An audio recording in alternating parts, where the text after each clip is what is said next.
Assalamualaikum dan salam sejahtera. Apa khabar semua? Pak Sunul doakan anda sentiasa dalam keadaan sihat, ceria, murah rezeki, umur panjang. Baik, dalam siri kali ini kita nak sambung teknik bagaimana kita nak mengawal atau mengurus emosi marah menggunakan kaedah konvensional dan psikologi. Baik, bila kita dalam keadaan marah, lazimnya bila keadaan marah lazimnya atau kebiasaannya minda emosional kita akan berfungsi dengan aktif, dan ini menjadikan kita rasa emosional, dan akibatnya minda rasional kita akan menjadi kurang berfungsi, Itu ada orang kata kurang rasional, tidak rasional, kan, tidak objektif, fikir negatif. Itulah yang maksudnya kita lebih emosional, daripada rasional. Itu situasi kalau kita dalam keadaan marah, Baik, kali ini kita nak sambung menggunakan satu teknik yang Pak Su rasa mudah juga, iaitu kiraan 1 hingga 10. Itu dia. Kiraan 1 hingga 10, Okey. Baik, dalam kaedah ni kita apa yang berlaku bila kita tercetus rasa marah ataupun rasa nak marah, ataupun mungkin kita ada petanda-petanda yang macam Pak sebutkan sebelum ni, kita rasa geram ke, kita sakit hati, kita rasa kecewa, kita rasa tak sedap dan sebagainya, tak sedap hati, rasa nak dendam dan sebagainya.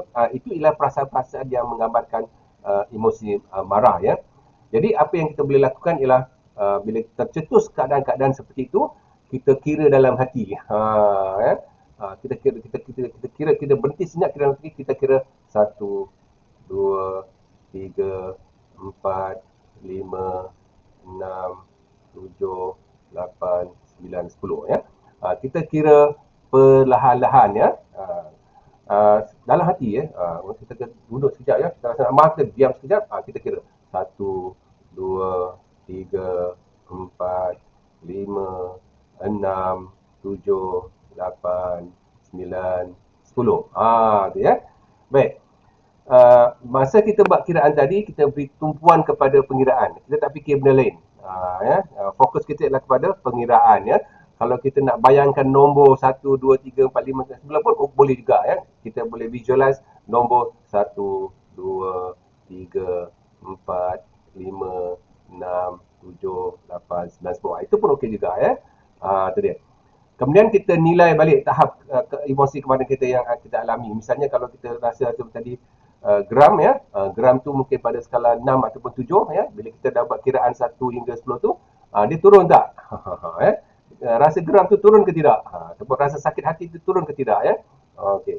Kalau katakanlah tadi 7, dia turun 5, sikit je. Kita boleh sambung buat kiraan 1, 2, 3, 4, 5, 6, 7, 8, 9, 10, secara perlahan-lahan, So insya-Allah, bila kita buat begitu, perasaan kita akan menjadi lebih tenang, dan fikiran kita menjadi lebih rasional, Apa sebab macam tu?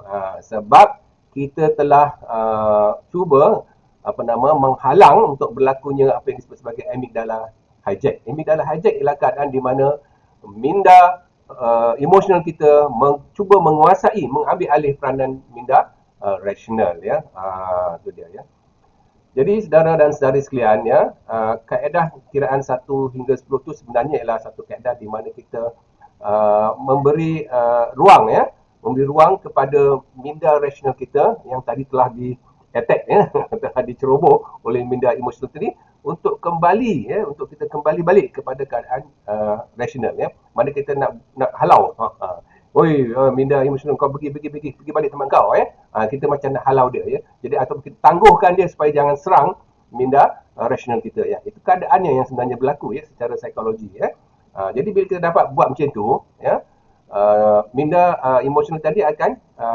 lari sikit, mungkin kosong, langsung tak ada.